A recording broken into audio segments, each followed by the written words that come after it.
दोस्तों, आज की इस कड़ी में हम जानेंगे कि आप किसी बात को कैसे याद रखें। आप कैसे याद रखें कि थोड़े दिन बाद कोई इवेंट है वो आपको याद रखना है, किसी पर्टिकुलर बिल की कोई डेट है वो आपको याद रखनी है या वो टाइम याद रखना है। आप म्यूजिशियन है तो आपको गिटार या जो भी आपके इंस्ट्रूमेंट पसंद है वो नहीं खोएंगे। अगर आप क्रिकेटर हैं तो क्रिकेट के सारे इंस्ट्रूमेंट्स, आपके सारे स्पोर्ट्स गुड्स आपको याद रहेंगे और वो सब के सब आपको पता रहेंगे कौन से कहां पड़े हैं। चलिए मैं सिखाता हूं आपको। सारा खेल विजुअल मेमोरीज का है कि कोई चीज हमें याद रहती क्यों है। मौली की मूवी आने वाली है मार्च में, RRR, और मार्च में ही आपके किसी फ्रेंड की मैरिज है या कोई फंक्शन है, तो आप क्या करेंगे? बिल्कुल उस फ्रेंड को इमेजिन करिए कि उसके साथ ही आप वो मूवी देखने जा रहे हैं, राजा मौली की RRR। तो आप जितनी बार वो मूवी का एड आएगा, उसका ट्रेलर आएगा, आपको वो बार बार इवेंट भी याद आएगा। इस तरह से आप पूरे साल के इंपॉर्टेंट डेट्स और कैलेंडर को मैनेज कर सकते हैं।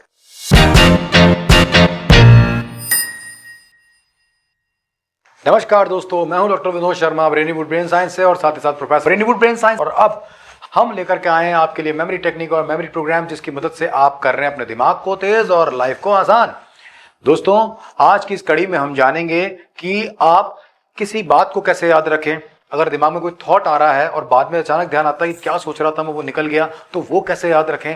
या फिर आप कैसे याद रखें कि थोड़े दिन बाद कोई इवेंट है वो आपको याद रखना है, किसी पर्टिकुलर बिल की कोई डेट है वो आपको याद रखनी है या वो टाइम याद रखना है, या कब आपको क्या करना है, कितने पूरे साल का कैलेंडर में कुछ इंपॉर्टेंट जगह, कोई इंपॉर्टेंट टाइम आपको याद रखने हैं, तो आप कैसे करेंगे उसके लिए। चलिए मैं सिखाता हूं आपको। सारा खेल विजुअल मेमोरीज का है कि कोई चीज हमें याद रहती क्यों है। इसकी दो बड़ी वजह होती है। एक, उसके साथ इमोशन जुड़े होते हैं, और दूसरा, वो कोई विजुअल होता है आपके ब्रेन में। जब ये दो चीजें नहीं होती है या फिर कोई टेक्निक या लॉजिकल एसोसिएशन यूज नहीं किया हुआ होता, तो ही दिमाग से या घर से चीजें खोती हैं। जिन चीजों में आपको गहरा इंटरेस्ट होता है, जिस काम को आप दिल से करते हैं, जो चीज आपकी पसंद की है, जैसे आप म्यूजिशियन हैं तो आपको गिटार या जो भी आपके इंस्ट्रूमेंट पसंद है वो नहीं खोएंगे। क्रिकेटर हैं तो आपको क्रिकेट की सारी चीजें आपको याद रखी रहेंगी। आपको, अगर आप क्रिकेटर हैं तो क्रिकेट के सारे इंस्ट्रूमेंट्स, आपके सारे स्पोर्ट्स गुड्स आपको याद रहेंगे और वो सब के सब आपको पता रहेंगे कौन से कहां पड़े हैं। अगर आप एक ट्रेनर हैं तो आपको अपने फोल्डर याद रहते हैं कि देखिए इसमें मेरी मेन पीपीटीज रखी हुई है। यानी एक तो फैक्टर काम करता है इंटरेस्ट। तो घर में वो चीजें खोती है जिनमें आपका इंटरेस्ट नहीं होता, टास्क की तरह में ली होती है कि अच्छा अभी खाना भी बनाना है, अच्छा अभी ये भी करना है, अच्छा, तो फिर आपकी चीजें खोती हैं। कभी कोई सब्जी नहीं मिल रही होती है, तो कभी चम्मच नहीं मिल रहा होता है, तो कभी कोई इंपॉर्टेंट सामान भूल जाते हैं कि ये लाए थे कहां रख दिया। कई बार हम 10 बार लाते हैं एक ही चीज को। कई बार कोई इंपॉर्टेंट मसाला है या कोई इंग्रेडिएंट है, आपने देखा होगा कई बार लेके आते हैं। पर जिन लोगों को खाना बनाने का बहुत शौक होता है, यानी कि उनको मजा आता है इस चीज में, उनकी चीजें नहीं खोती क्योंकि वो ऑर्गेनाइज करते हैं। तो इंपॉर्टेंट है ऑर्गेनाइज कैसे करेंगे। एक तो मैंने आपको बताया इंटरेस्ट इंपॉर्टेंट है। आपको दो पार्ट में बांटना है अपने टास्क को। एक जिसमें आपका इंटरेस्ट है, वो तो वैसे ही नहीं खोएगा आपका, और दूसरा जिसमें इंटरेस्ट नहीं है, उसमें कुछ ना कुछ लॉजिक यूज करेंगे, कुछ विजुअल यूज करेंगे हम। जैसे एग्जाम्पल के तौर पर, अब मान लो आप रात को कुछ सोच रहे हैं, कोई इंपॉर्टेंट थॉट आया आपके दिमाग में, कोई बात याद आ गई आपको। अब आप चाहते हैं कि सुबह जब मैं उठूं तो ये मुझे याद रहे, ताकि मैं इसे नोट कर पाऊं या इस पर कुछ बना पाऊं। लेकिन अब आप, रात गहरी है, उठने का मन नहीं कर रहा, आप उसको लिखने का मन नहीं कर रहा, बस आप सोच रहे हैं कि मुझे याद रहेगा। फिर सुबह उठते हैं तो ये ध्यान आता है, अरे मैं कुछ सोच रहा था रात को, ध्यान नहीं आ रहा, बहुत जरूरी था। ऐसा होता है ना। तो अब इसके लिए कैसे करेंगे मैं बताता हूं आपको। आपका एक डेली शेड्यूल है और कई चीजें आपके आसपास आएंगी ही आएंगी। जैसे कि आप जब सुबह उठेंगे तो आप स्लीपर पहनेंगे, उठेंगे तो लाइट जलाएंगे, बाथरूम की तरफ जाएंगे, या जब आप गाड़ी की तरफ जाएंगे तो उसकी चाबियां जरूर उठाएंगे, गाड़ी में जरूर बैठेंगे। यानी कि कुछ ना कुछ ऐसा काम है आपका। ब्रेकफास्ट की टेबल पर जरूर बैठेंगे। रोज का एक रूटीन है जिसमें कुछ चीजें आपके सामने आएंगी ही आएंगी, डेली आएंगी। ये वो चीजें जिनको आप यूज कर सकते हो किसी भी चीज को याद रखने में जो आपको लग रही है इंपॉर्टेंट है। जैसे मान लीजिए आप रात को सोच रहे हैं, आप अच्छे थिंकर हैं, आपको आइडियाज आते हैं, बिजनेस आइडियाज आते हैं, कुछ बहुत सारे आइडियाज आ गए आपको। कोई जरूरी आइडिया आपके दिमाग में आ गया कि मान लीजिए आपका आइडिया है किसी किताब लिखने के बारे में, कि ये मैं कल एक काम करूंगा, कल से मैं बुक लिखूंगा। या किसी बुक के टाइटल के बारे में कि मान लो वो बुक गांधी जी को लेकर के है। तो ये टॉपिक तो आपके ब्रेन में आ गया, लेकिन अब आपको ये मॉर्निंग में याद रहेगा या नहीं, ये इंपॉर्टेंट चीज हो जाती है। तो आप कुछ मत करिए। आपका पहला रूटीन क्या है सुबह सुबह उठने का? मान लीजिए आप बेड से उतरते ही स्लीपर्स पहनते हैं, चप्पल पहनते हैं, तो बस आपको कुछ नहीं करना है। बेड के नीचे जो चप्पल रखी है ना, उसे उठा के दूर फेंक दीजिएगा। बेड से उठने की जरूरत नहीं है। जो चप्पलें पड़ी हैं बस उसे उठा के दूर फेंक दीजिए।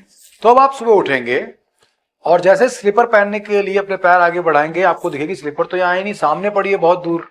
तो क्यों पड़ी है वो? तो याद आ जाएगा कि एक थॉट था आपका, जिसको आपने इससे जोड़ा था। तो पहली चीज तो ये याद आ जाएगी कि थॉट इंपॉर्टेंट था, राइट। कई बार तो यही याद नहीं आता, सुबह उठने के बाद ही कुछ सोच भी रहे थे क्या, तो वो तो सॉर्ट आउट हो गया। अब एक प्रॉब्लम आ गई, ये तो याद आ गया थॉट था, पर ये याद नहीं आ रहा कौन सा थॉट था, तो उसे कैसे ठीक करेंगे? Very simple. जब आप उस चप्पल को फेंकने वाले हो रात को, तो आपने जो थॉट सोचा उसको विजुअल करके उस चप्पल से जोड़ना है आपको।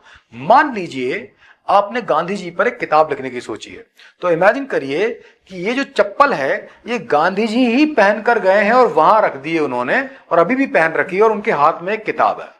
अब फिर मॉर्निंग में आप उठे, आपने देखा चप्पल दूर है। चप्पल क्यों दूर है? मैंने फेंकी थी, पर ये चप्पल पहन किसने रखी थी? याद आ जाएगा आपको, गांधी जी ने, और तुरंत आपका थॉट रिट्राइव हो जाएगा, यानी तुरंत आपको सब कुछ याद आ जाएगा। गांधी जी पे किताब लिखनी है और आपका उस दिन का वो काम हो जाएगा। क्लियर रहा? चलिए एक टेक्निक और सिखाता हूं मैं आपको कि आप अगर कोई आने वाले दिनों की कोई बात याद रखना चाहते हैं तो उसे कैसे रखेंगे। जैसे किसी का बर्थडे आ रहा है, कोई इवेंट में आपको जाना है, कोई पर्टिकुलर टाइम पर आपका कोई इंटरव्यू है जो 10 दिन बाद है, 15 दिन बाद है, या बिजली के बिल की लास्ट डेट आने वाली है, तो इनको कैसे याद रखेंगे? Very simple. पूरे महीने में कुछ ना कुछ आता रहता है, आपको आसपास का याद रखना है। जैसे मान लीजिए इस पर्टिकुलर मंथ में कोई त्योहार पड़ रहा हो, हर महीने कोई ना कोई त्योहार होता है, हर महीने की कोई ना कोई स्पेशलिटी होती है, राइट। तो उसके आसपास उसे जोड़ सकते हैं आप। मान लीजिए इस महीने आपका इंटरव्यू है, जिसका आपको कॉल लेटर तो 2 महीने पहले आया था, और इंटरव्यू आपका जो है वो फरवरी में है। अब फरवरी में कौन सा त्योहार आता है? जैसे कि एक आता है वैलेंटाइंस डे, तो आप इसे जोड़ सकते हैं कि आप इंटरव्यू देने जा रहे हैं और वैलेंटाइंस डे के दिन देने जा रहे हैं।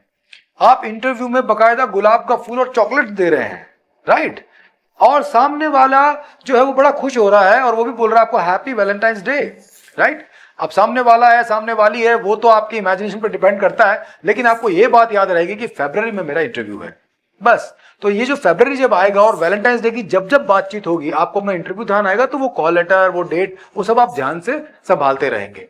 इसी तरह से मान लीजिए आपको किसी की शादी है, 4 महीने बाद आपको याद रखना है, तो आप कैसे याद रखेंगे? एक तो वही तरीका मैंने बताया, उस पर्टिकुलर मंथ में कोई इवेंट हो सकता है, या कोई मूवी आने वाली हो जिसके टीजर्स, एडवर्टाइजमेंट्स और बहुत सारे ट्रेलर वगैरह आते ही रहते हैं। मान लीजिए SS राजामौली की मूवी आने वाली है मार्च में, RRR, और मार्च में ही आपके किसी फ्रेंड की मैरिज है या कोई फंक्शन है, तो आप क्या करेंगे? बिल्कुल उस फ्रेंड को इमेजिन करिए कि उसके साथ ही आप वो मूवी देखने जा रहे हैं, राजामौली की RRR। तो आप जितनी बार वो मूवी का एड आएगा, उसका ट्रेलर आएगा, आपको वो बार बार इवेंट भी याद आएगा। इस तरह से आप पूरे साल के इंपॉर्टेंट डेट्स और कैलेंडर को मैनेज कर सकते हैं, है ना मजेदार मेथड। इसी तरह की कुछ और बातें आपको आगे बताता रहूंगा, तब तक के लिए जुड़े रहिए। Thank you so much, all the best, be happy always. Brainywood, India's best innovative learning platform. Download the app now.